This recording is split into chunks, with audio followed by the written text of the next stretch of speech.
أنا دكتور خالد وليد، ربان سفينة النجاة إلى شواطئ بكة القدس. I am Dr. Khaled Waleed, the captain of the ship of salvation to the shores of Baka, Jerusalem.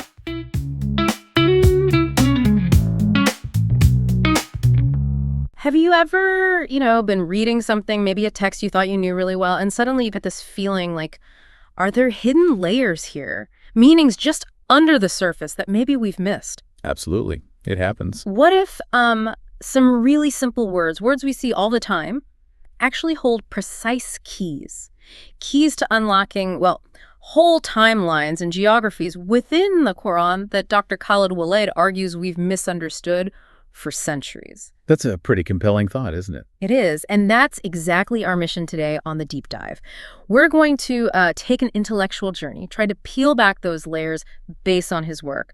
We want to extract some, frankly, surprising facts and really profound insights that Dr. Khaled Waleed's research reveals about these hidden chronologies, these geographies, right there in the Quranic text itself. Mm-hmm. Now, it's really important to state this up front. Every single insight, every discovery, every bit of reframing we're discussing today, it's based exclusively on the meticulous research and the specific findings of Dr. Khaled Waleed. Right. This isn't just general commentary. No, exactly. For over 5 years now, his work has been documented, shared openly, mainly through his YouTube channel, Almighty Covenant. Mm-hmm. So this isn't just another interpretation among many. It's presented as a whole new methodology, a functional approach that tries to unlock the Quran's own internal logic. And I think that's what makes it stand out. It offers, as you said, this kind of shortcut maybe to being genuinely well-informed in a different way. Yeah. Because it focuses on uncovering these functional meanings within the text itself that seem to have been, largely overlooked for a very long time. Yeah. And think about it. He's suggesting a radical reframing. Yeah. Sacred sites we thought we knew, ancient conflicts, even how we understand belief versus disbelief. Yeah. And it all stems, he argues, from getting really precise about just two seemingly simple Arabic words. Okay, it's not just academic. Mm-hmm. Grasping this could potentially shift your whole perspective. Okay, so let's unpack that. These two absolutely pivotal words are ID, that's spelled I-D-H-R in Arabic, and itha, I-D-H-A. According to Dr. Waleed's methodology, these aren't just, minor grammar points. No, they represent central linguistic and functional distinctions. Get these right, he says, and you unlock this profound, really precise understanding of the Quran's deeper structure and meaning. It's about the nature of the events being described. Exactly. Not just when they happened, but how they happened in a temporal sense. Are they unique? Are they repeating? It changes how you see the flow of the narrative, the history, everything. Let's start with Eid. So when the Quran uses Eid, Dr. Waleed's work indicates it's pointing to an event that is absolutely unique, singular, non-repeating. Okay, so a one-off. A definite one-off. Not just something in the past, but a specific foundational snapshot in time. Something that cannot, under any circumstances, be replicated in the same way. Think of it like a definitive, unchangeable historical marker or a unique act of creation. A milestone. Exactly. A milestone. It happened once, period. His linguistic analysis really drills down on its function as marking that uniqueness, that finality for a past event. And just to give a sense of frequency, his research notes Eid appears maybe around 89 times as an independent adverb.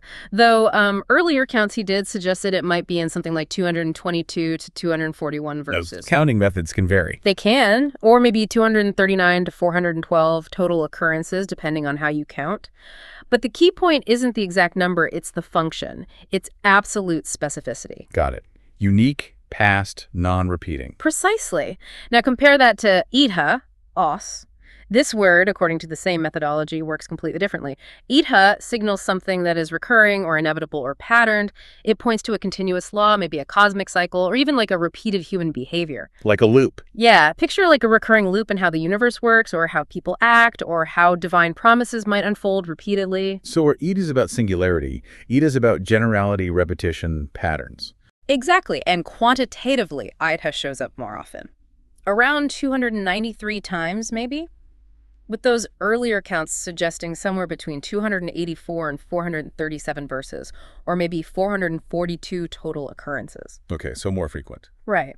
And Dr. Waleed suggests this difference isn't just random. It highlights the Quran's emphasis on these recurring patterns, these universal laws that govern existence. It really makes you wonder, though, doesn't it? Why would such, seemingly crucial functional meanings, if Dr. Whaley is correct that they're foundational, why would they be largely missed in traditional interpretations for so long? That's a huge question. How could something apparently so central become, well, obscured?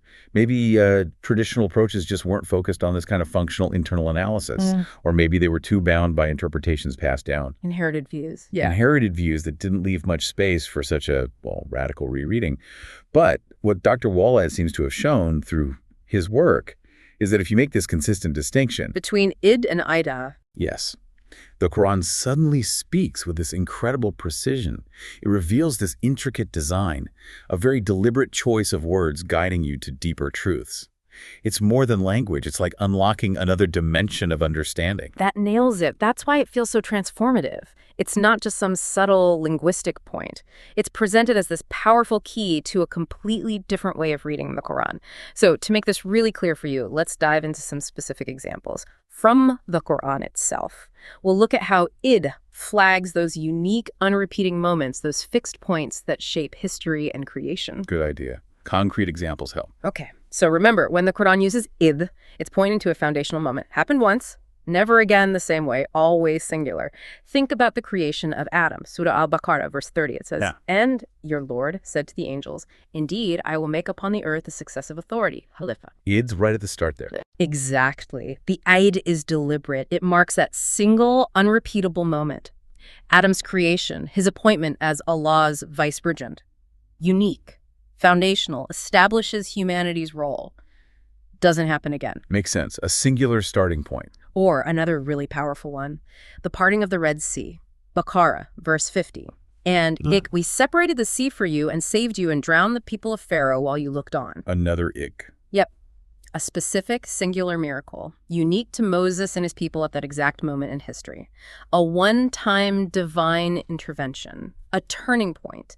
It's not something that happens again for other prophets, right?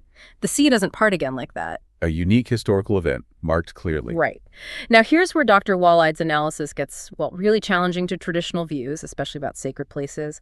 Abraham's founding of the house, Baqarah, verses 125 and 126, it says, And we made the house a place of return for the people and a sanctuary. And Abraham said, My Lord, make this a secure city. A did used twice there, for both making it a sanctuary and Abraham's prayer. Exactly. And the repetition is crucial, according to Dr. Waleed. It hammers home that the original establishment of this specific house as a sanctuary and Abraham's foundational prayer for its security, these were one-time, non-repeating acts. Okay. So what's the implication? The implication, he argues, is huge. It directly refutes any traditional idea of a Qibla shift later on. It establishes that the true sacred house, the original and only Qibla, was set up as a singular, unalterable event at a specific, unique location identified through his research. So the Eid locks it in place geographically and historically. That's the argument. It happened once, setting an eternal standard, and linked to that, verse 127 of Baqarah. And Eid, Abraham raised the foundations of the house, and Ishmael with him. Again, Eid. Raising the foundations. Yes. The act of raising the original foundations was a unique founding event. Distinct, Dr. Waleed argues, from any later restorations or additions that might have occurred. It points to the specific singular establishment. Okay, I see the pattern. Eid equals unique foundational act. Let's look at another one. The covenant with the people of the book. Al-Imran, verse 187. And Allah took the covenant from those who were given the book. They did together. Yep. Marking a specific historical moment when that covenant was established. Now, subsequent betrayals of covenants might happen. That could be a recurring pattern, maybe an itha situation. But the establishment of this specific covenant was a singular id event. Interesting distinction, the founding versus the later actions. Right. Or consider the plot against Prophet Muhammad, mentioned in Surah Al-Anfal, verse 30. And those who disbelieved plotted against you to imprison you or kill you or expel you. A specific plot. Exactly. Id points to a specific, unique plot against the prophet in a particular historical context, which Dr. Waleed identifies as Mecca Petra, an unrepeatable historical event tied to that time and place. Okay. A few more quick examples of Id. Moses rebuking his people for worshiping the calf, Baqarah 54. And Moses said to his people, "O my people, indeed you have wronged yourselves by your taking of the calf." That specific rebuke tied to that single event. Right. And the hesitation of two factions during the Battle of Uhud, Al-Imran 122, and Eid two factions among you intended to lose heart, but Allah was their protector. Again, Eid, a specific moment of wavering by specific groups, Bani Salama, Bani Haritha, during a particular battle, not just general hesitation. Precisely. It pinpoints unique historical moments involving specific people and places. So if Eid really does act like this fixed point in time, a marker for unrepeatable foundational acts, it really forces a much more precise reading of the Qur'an's historical narratives, doesn't it? Yeah. It stops you from perhaps mistakenly taking a unique foundational event like the establishment of the house and thinking it could be repeated or changed later. That's exactly the core of the argument. It provides a framework for understanding which events are singular anchors in history or creation. And this precision, this ability to lock down unique moments, becomes absolutely critical when you then contrast it with Eid and the recurring patterns. Yes, that contrast is everything. Because itha, as we said, signals something different. The inevitable, the recurring, the patterned, whether it's cosmic laws, human behaviors, or divine promises that repeat. Let's see some examples of itha then. Okay. Consider that recurring pattern of corruption and denial we touched on earlier. Bani Israel in Baqarah, verse 11. And itha, it is said to them, do not cause corruption on the earth, they say, we are only reformers. Starts with itha. Right. And that signals, according to Dr. Waleed, this isn't about one incident, it's highlighting a continuous repeating pattern. Corruption followed immediately by self-justification. He argues this points to an inherent ongoing behavioral trait that, in his view, persists. A loop. A recurring human pattern marked by itha. Exactly. Now here's a huge one, with massive implications for geography and conflict, according to this analysis. Surah An-Nasr, verses 1-3, the victory of Allah. When Eid, the victory of Allah has come and the conquest, and you see the people entering into the religion of Allah in multitudes, then exalt him. Itha again, so Yeah. not a one-time victory. That's the crucial point Dr. Waleed makes. Because it uses itha, this isn't about a singular final victory. It's interpreted as a prophecy of a recurring pattern. A recurring pattern of what? Of divine victory and people returning to faith after deviation. Specifically, he links this recurring liberation and triumph to the ongoing struggle over Becca, Jerusalem. It implies a cycle. Aggression against the true holy city, followed by its liberation by true believers. A divine law that repeats. Wow, okay. That changes the meaning significantly, makes it an ongoing dynamic tied to a specific place. Precisely. And itha isn't just about human or historical cycles, it extends to cosmic ones too. Surah Takwir, verse 13, and idha, paradise, is brought near. Itha for paradise. Yes. Dr. Waleed interprets this as pointing to a recurring process of creation, expansion, paradise being brought near in the higher heavens, a continuous cycle. The universe itself isn't static. It has an age, undergoes renewal, creation, recreation. Itha marks this recurring cosmic reality. So cosmic events too. Definitely. Think about earthquakes. As Zalza, verse 1, when, itha, the earth is shaken with its final earthquake, or the sun darkening. At Takwir, verse 1, when, itha, the sun is wrapped up. Both use itha. Right. Which suggests in this framework, these aren't necessarily singular end-of-everything events, but part of recurring cosmic cycles, cycles of collapse and recreation. The universe itself follows these Ida patterns. Okay, that's a different perspective on eschatology too. It is. Or consider the great calamity mentioned in An-Nasiyat, verse 34. But when, itha, there comes the greatest overwhelming disaster. Itha. So recurring. That's the interpretation. Not a singular doomsday, but a recurring cosmic pattern of endings. Endings for systems, civilizations, maybe even the earth itself, leading to new beginnings. A constant process of life and death, collapse and renewal, inherent in all creation, marked by itha. A universal law of endings and beginnings. Seems so. Even think about descriptions of hell. Al-Mulk, verse 7. When itha, they are thrown into it, they hear from it a dreadful inhaling while it boils up. Itha for being thrown into hell. Yes. Which implies, in Dr. Waleed's reading, that hell is this cosmic region of torment where disbelievers are thrown repeatedly. It's not a one-time sentence after a single judgment day, but a recurring functional system of accountability. Each batch of disbelievers faces this consequence. Itha points to its recurring function. That's quite a concept. Yeah. A recurring process of judgment and consequence. It is. Look at night and day. Al-Mudathir, verses 32-34. No. By the moon and by the night when Eid departs, and by the morning when Eid brightens. Okay, wait. Eid for the night departing, but Ida for the morning brightening. Exactly. The Eid marks the unique endpoint of that specific night.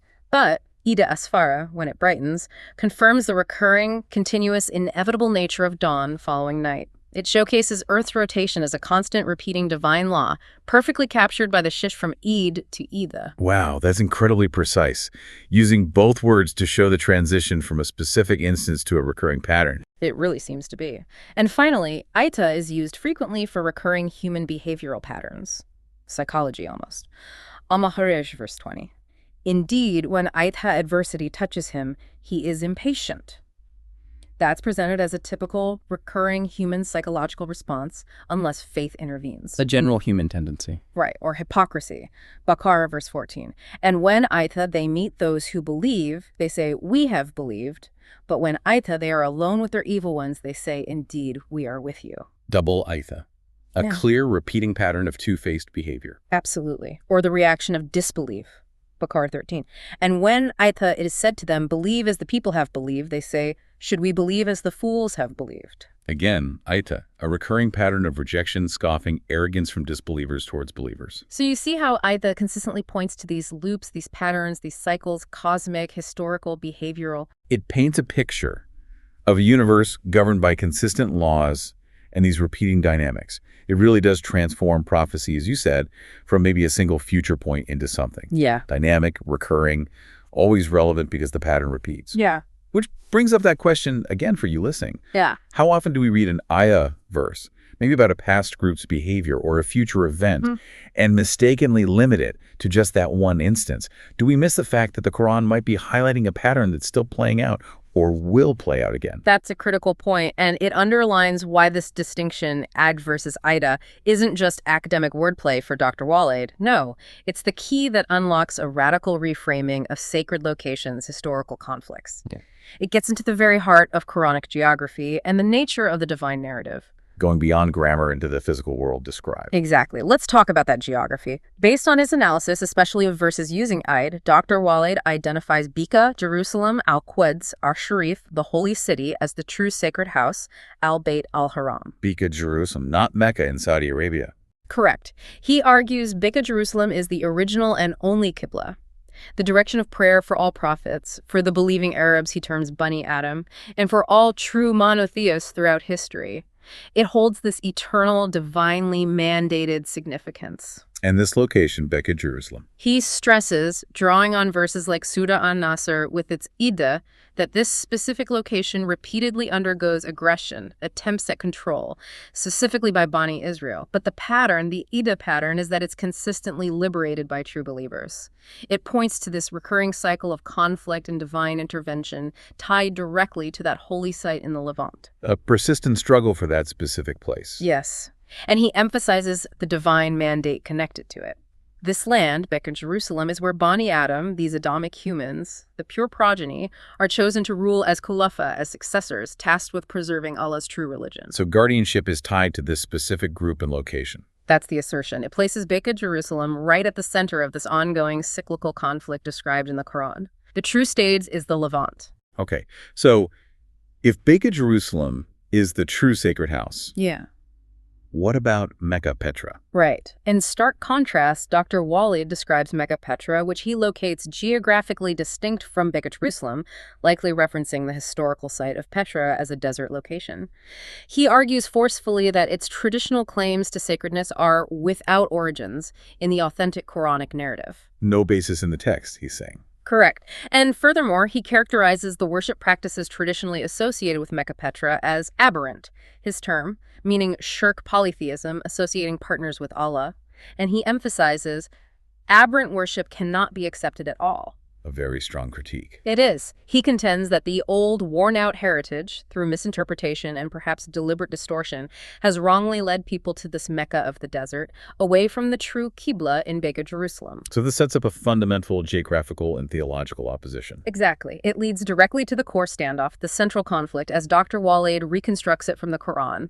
It's Bani Adam at Beka Jerusalem versus Bani Israel. Okay, let's break down those groups. Who are Bani Adam in this context? Dr. Waleed identifies Bani Adam as the Adamic humans, the believing Arabs, the Ummiyin. Ummiyin meaning unlettered or indigenous. Yes, In his interpretation, it signifies those who received and maintained the pure, uncorrupted message directly, perhaps orally or intuitively, without relying on a potentially distorted textual tradition passed down through intermediaries. Their divine role, as he presents it, is to maintain and rule Becca Jerusalem. They are its true guardians, the preservers of authentic monotheistic faith, inheritors of the true prophetic lineage tied to that land. Representing the pure original line of belief. That's the idea. Now, facing them are Bani Israel. But crucially, Dr. Waleed argues they are not one single group. Okay. He divides them into two functionally distinct groups. Both oppose Bani Adam and the true faith, but in different ways, from different locations representing different types of disbelief. Understanding this division is key. Two distinct factions within Bani Israel. What are they? First, there's Al-Majuj, commonly known as Magog. Dr. Waleed identifies them specifically as the Mushrikeen, the polytheists. The ones who commit shirk. Exactly. Those who explicitly associate partners with Allah. He characterizes them as shedders of blood and the angered ones. Violent, idolatrous opposition. And their location. Critically, he associates Al-Majuj, Magog, with Mecca, Petra. They represent the overt, direct, idolatrous enemy based in that desert location.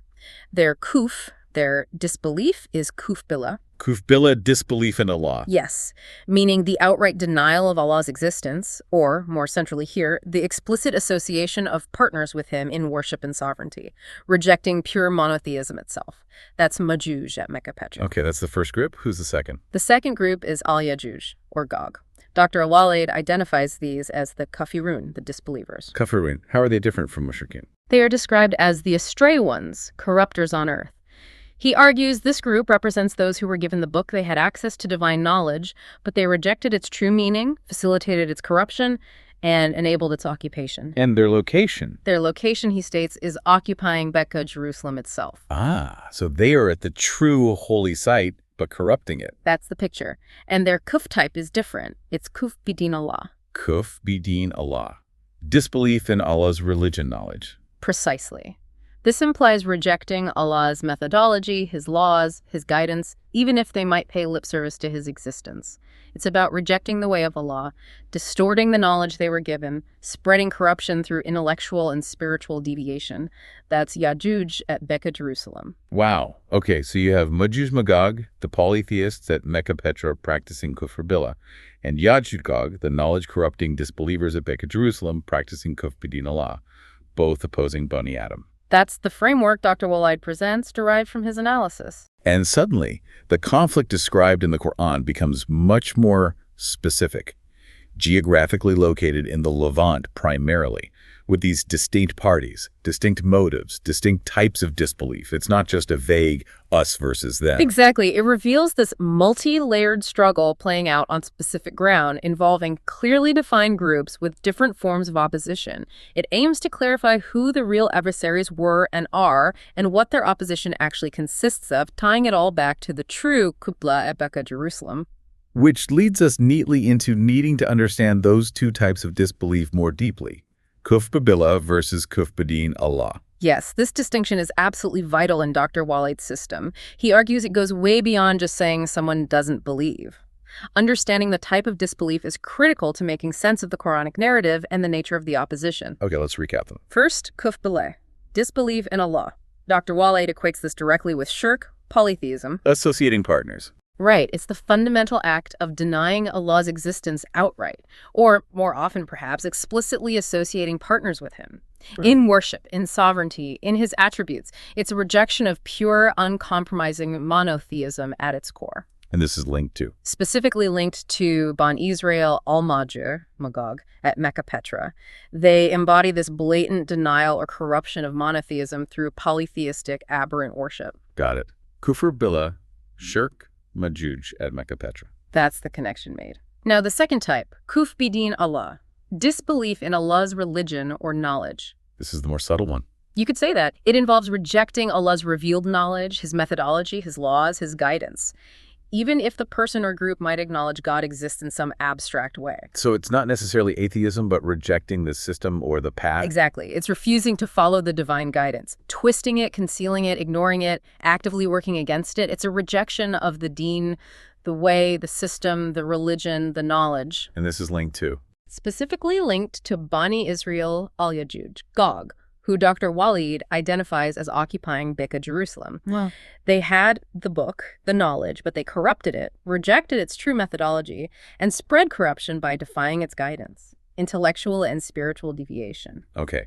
Kuf din Allah, rejecting divine knowledge methodology, Yajuj at Beka Jerusalem. That's the framework. This distinction really does provide a powerful lens, doesn't it? Huh. To understand the different kinds of opposition Prophet Muhammad faced, and maybe even contemporary forms of opposition, it shows the challenge wasn't uniform. There was overt polytheism on one hand, kufwillah, and this insidious corruption of knowledge and rejection of divine law on the other, kuf din Allah, and crucially linked to specific groups and locations. It really prompts you, the listener, to think more critically. When you encounter opposition to faith or divine principles today, which category does it fall into? Is it a denial of God altogether, or is it a distortion and rejection of his actual guidance and laws? Are we discerning the type of disbelief accurately?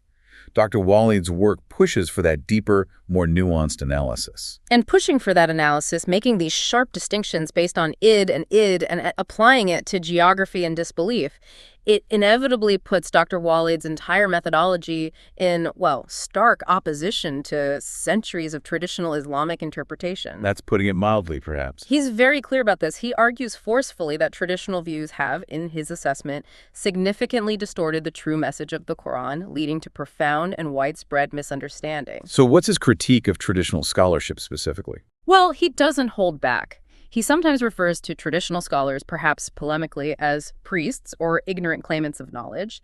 He asserts they have utterly failed, his words, for centuries to grasp these precise temporal distinctions between id and itha, which he sees as fundamental keys. And why does he think they failed? He attributes it to what he calls their preoccupation with the past that they harvested from books in an idolatrous manner. Basically, he accuses them of venerating historical texts, commentaries, inherited traditions. The Turath, the heritage. Exactly, venerating the Turath above the Book of Allah until it became abandoned. He argues the focus shifted from the Quran itself to the interpretations of men, which became treated as infallible. A strong accusation of prioritizing tradition over revelation. Very strong. He goes further, characterizing traditional religious institutions as embodying darkness and injustice, and even claims they are based on sorcery. It's a fundamental rejection of the legitimacy of the traditional religious establishment as he sees it. So the core charge is? The core charge is that this traditional heritage, built on misinterpretations and prioritizing human texts, has effectively falsified the real message of the noble Quran. Not just a minor error, but a falsification. Wow. And one of the most concrete examples of this alleged falsification, tying back to id, is the issue of the Qibla. The direction of prayer. Right. The widespread, almost universal belief in traditional Islam is that the Qibla shifted from Jerusalem to Mecca early in Prophet Muhammad's mission. Dr. Waleed calls this belief flat out a lie against Allah and a great slander. A lie. Why? Because, as we discussed, the use of id when describing Abraham establishing the house, which he identifies as Beka Jerusalem, marks it as a unique, singular, unrepeatable event. Therefore, his assertion is, the sacred house made in Beka Jerusalem, Al-Quds Ar-Sharif, is unique and will never be replicated, and there is no pilgrimage except to it. Full stop. No shift is possible because the original establishment was final and unique. So the implication for those who follow the traditional Qibla towards Mecca is? According to Dr. Waleed's interpretation, the consequence is severe. He states that those who contradict this truth and follow what he considers the deviated Qibla have committed disbelief and polytheism out of ignorance. Disbelief in polytheism, that's incredibly serious. It is. It's a radical challenge to a foundational practice for over 1 billion Muslims, rooting it back to the correct identification of the original ED-established sacred house in Beka, Jerusalem. This really underscores his rejection of the worn-out heritage. Absolutely. His directive, repeated often in his work, is stark. Do not take anything from the heritage, Turath, absolutely. He dismisses the traditional Mecca, the Mecca of the desert, as having no origins in the true Quranic narrative. And as we mentioned, he labels its associated worship practices aberrant, meaning polytheistic, shirk, and unacceptable. Adhering to this heritage, in his view, is perpetuating a deviation from the pure monotheism centered on Beka Jerusalem. So if the heritage is rejected, what's the path forward? Direct engagement with the Quran, unmediated. He passionately calls on people to read your book, then take the book with strength and do not abandon it after today. It's a call for independent study, for letting the Quran interpret itself through its internal logic, like the itha distinction, free from the layers of traditional interpretation he sees as distorting. Taking the book with strength. Yes, and just to reiterate, because it's crucial to his position, all of these discoveries and claims, the itha methodology, the Becca Jerusalem Qibla, the Majuj distinction, the two types of kuf, the critique of tradition, all are attributed solely and exclusively to Dr. Khaled Waleed, documented as he presents it over 5 years on his YouTube channel, Almighty Covenant. He specifically points to videos like QA0187 for the detailed explanation of itha versus itha. It's presented as his unique, groundbreaking work. It's certainly a critical perspective. And while undoubtedly challenging, maybe even provocative for many, it does force a questioning of assumptions we might take for granted. It pushes for direct engagement with the text, asking us to let the Quran's own internal logic, its own patterns like itha, guide understanding, rather than just accepting inherited narratives wholesale. Right. In a way, it's a call for intellectual independence within faith, for critical thinking, especially now with so much information, so many conflicting views out there. It really compels you to reevaluate, doesn't it? To see the Quran perhaps not as a static historical document interpreted definitively centuries ago, but as a living text whose deeper functional meanings are still waiting to be uncovered if approached with a fresh analytical lens, free from, as he puts it, historical baggage. Yeah. Fresh and functional seem like key words for his approach. It makes you wonder, if this analysis of itha yields such radical reinterpretations of geography and conflict, what other fundamental concepts or narratives might look different when examined through this specific functional lens? That's the big question, isn't it? So wrapping this up, what does this deep dive into Dr. Khaled Waleed's work really mean for you listening right now? Well, it's unveiled this claim of incredible precision within the Quran's language. A precision, he argues, dictating whether an event is a singular, unique moment in history or part of a recurring cosmic or human pattern. It fundamentally reframes time and causality in the divine narrative. And it shows how, according to his research, these linguistic keys reshape our whole understanding of sacred geography, re-identifying Becca Jerusalem in the Levant as the eternal singular Qibla of Bani Adam, the true sacred house, and in contrast, exposing Mecca Petra as, in his view, a desert site lacking true Quranic origins, associated with aberrant polytheistic worship. It clarifies through his lens the real nature of the historical and ongoing standoff. Not just believers versus generic disbelievers, but specifically Bani Adam at Becca Jerusalem against the two distinct factions of Bani Israel. Right. The polytheist Majuj, Magog, at Mecca Petra, representing Kuf Bila, and the knowledge-corrupting disbeliever Yajuj, Gog, occupying Becca Jerusalem, representing Kufr Bidin Allah, a complex, geographically centered conflict. It provides a much more nuanced picture of opposition. It definitely does. And as we said at the start, understanding these perspectives, engaging with this level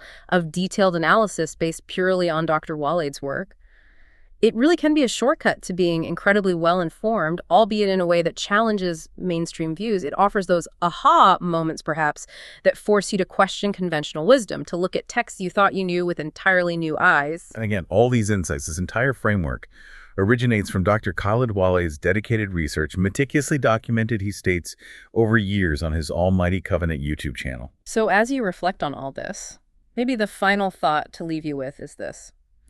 What other long-held assumptions, perhaps about history, theology, or even current events, might be waiting to be unpacked?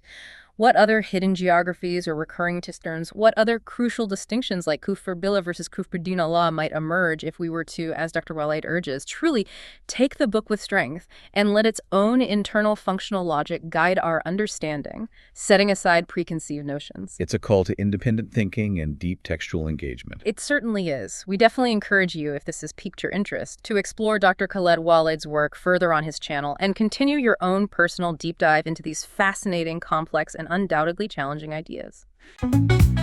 أنا دكتور خالد وليد ربان سفينة النجاة إلى شواطئ بكة القدس. I am Dr. Khaled Waleed, the captain of the ship of salvation to the shores of Becca, Jerusalem.